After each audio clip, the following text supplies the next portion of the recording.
2025 ମାତ୍ର 2 ଘଣ୍ଟା ଫାଟିବ ବାଣ ଆସିଲା ଗାଇଡଲାଇନ୍। ଅଳ୍ପ କିଛି ଦିନ ପରେ ଆସୁଛି ଆଲୋକର ପର୍ବ ଦୀପାବଳି। ଏହି ବର୍ଷ ଦୀପାବଳି 20 ଅକ୍ଟୋବରରେ ପାଳନ ହେବ। ଲୋକ ଘର ସଜାଇ ଦୀପ ଜଳାଇବେ ଏବଂ ବାଣ ଫୁଟାଇବେ, କିନ୍ତୁ ରାଜ୍ୟ ପ୍ରଦୂଷଣ ନିୟନ୍ତ୍ରଣ ବୋର୍ଡ ପକ୍ଷରୁ ସମୟ ଓ ସୁରକ୍ଷା ନିୟମ ଜାରି କରିଛି। ବାଣ ଫୁଟାଇବା ସମୟ ସନ୍ଧ୍ୟା 7ଟାରୁ 9ଟା ପର୍ଯ୍ୟନ୍ତ ଜାରି କରିଛି। ଏହି ଅଧିକ ଶବ୍ଦ କରୁଥିବା ବାଣକୁ ମଧ୍ୟ ବର୍ଜନ କରାଯାଇଛି। ଶବ୍ଦ 125 ଡେସିବଲ୍ ଅଧିକ ହେବ ନାହିଁ।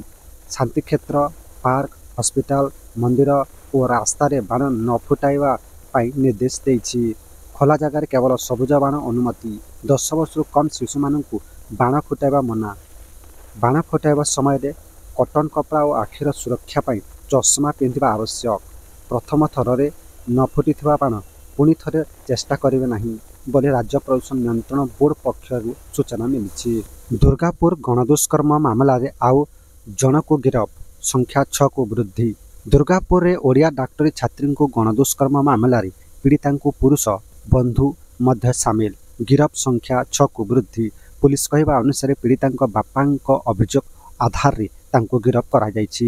ଘଟଣା ରାତିରେ ସେ ପୁରୁଷ ବନ୍ଧୁ ସହିତ ବାହାରିଥିଲେ ବୋଲି ସିପି ଆସାନସୋଲ ଦୁର୍ଗାରୁ ସୂଚନା ଦେଇଛି। ଯେ ପର୍ଯ୍ୟନ୍ତ ମୋଟ 6 ଜଣଙ୍କୁ ଗିରଫ କରାଯାଇଛି। ପୀଡ଼ିତାଙ୍କ ମୋବାଇଲ ଉଦ୍ଧାର ହୋଇଛି ଏବଂ ସାଇଣ୍ଟିଫିକ୍ ପ୍ରମାଣ ଓ ଅଭିଯୁକ୍ତଙ୍କ ପୋଷାକ ଜବତ ହୋଇଛି।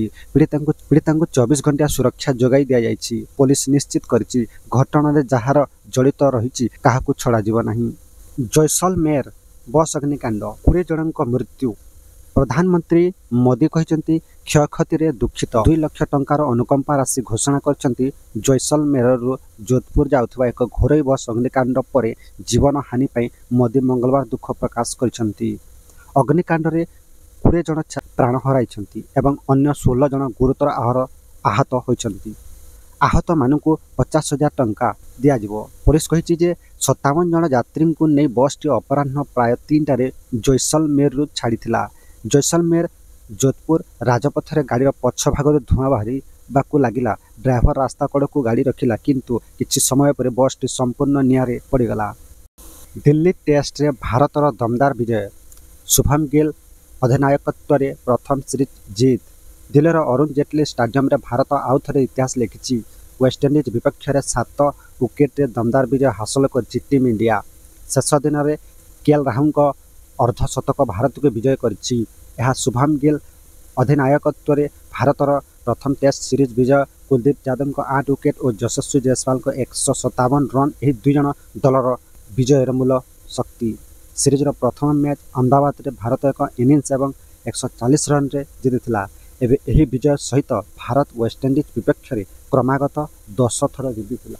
ଗୁରୁବାର ସୁଦ୍ଧା ଦେଶରୁ ବିଦାୟ ନେଇପାରେ ମୌସୁମୀ। ଆଜି ରାଜ୍ୟର କିଛି ଅଞ୍ଚଳରୁ ଦକ୍ଷିଣ ପଶ୍ଚିମ ମୌସୁମୀ ବାୟୁ ଫେରି ଯାଇଛି। ଆସନ୍ତା 2 ଦିନରେ ସମ୍ପୂର୍ଣ୍ଣ ଓଡ଼ିଶାରୁ ମୌସୁମୀ ଫେରିଯିବାକୁ ପରିବେଶ ଅନୁକୂଳ ହୋଇଛି। ଆଞ୍ଚଳିକ ପାଣିପାଗ ବିଜ୍ଞାନ କେନ୍ଦ୍ରର ସୂଚନା ମୁତାବକ କେବଳ ଓଡ଼ିଶା ନୁହେଁ, ଆସନ୍ତା 2 ଦିନରେ ସାରା ଦେଶରୁ ମୌସୁମୀ ବିଦାୟ ନେବା ପାଇଁ ପାଣିପାଗ ଅନୁକୂଳ ହେବାରେ ଲାଗିଛି। ଏହି ସମୟରେ ଦକ୍ଷିଣ ଉପଦ୍ୱୀପ ଏବଂ ଦକ୍ଷିଣ ତଥା ସଂଲଗ୍ନ କେନ୍ଦ୍ରୀୟ ବଙ୍ଗୋପସାଗରରେ ପୂର୍ବ ଓ ଉତ୍ତର ପୂର୍ବ ବାୟୁ ଚଳନ ଆରମ୍ଭ ହୋଇଯିବ। ଫଳରେ ଦକ୍ଷିଣ ପୂର୍ବ ଉପଦ୍ୱୀପ ଅଞ୍ଚଳରେ ଉତ୍ତର ପୂର୍ବ ମୌସୁମୀ ବାୟୁ ଉପଯୋଗ ବର୍ଷା ଆରମ୍ଭ ହୋଇଯିବ। ଆସନ୍ତାକାଲି କୋରାପୁଟ ଓ ମାଲକାନଗିରି ଜିଲ୍ଲାର କିଛି ସ୍ଥାନରେ ବିଜୁଳି ଘଡ଼ଘଡ଼ି ସହ ବର୍ଷା ହୋଇପାରେ। ରାଜ୍ୟର ପାଗ ଏବେ ମୁଖ୍ୟତଃ ଶୁଖିଲା ରହିବ। ଆସନ୍ତାକାଲି ରାଜଧାନୀ ଭୁବନେଶ୍ୱରର ପାଗ ଆଂଶିକ ମେଘୁଆ ରହିବ। ସର୍ବୋଚ୍ଚ ତାପମାତ୍ରା 33 ଡିଗ୍ରୀ ଓ ସର୍ବନିମ୍ନ ତାପମାତ୍ରା 23 ଡିଗ୍ରୀ ମଧ୍ୟରେ ରହିବ।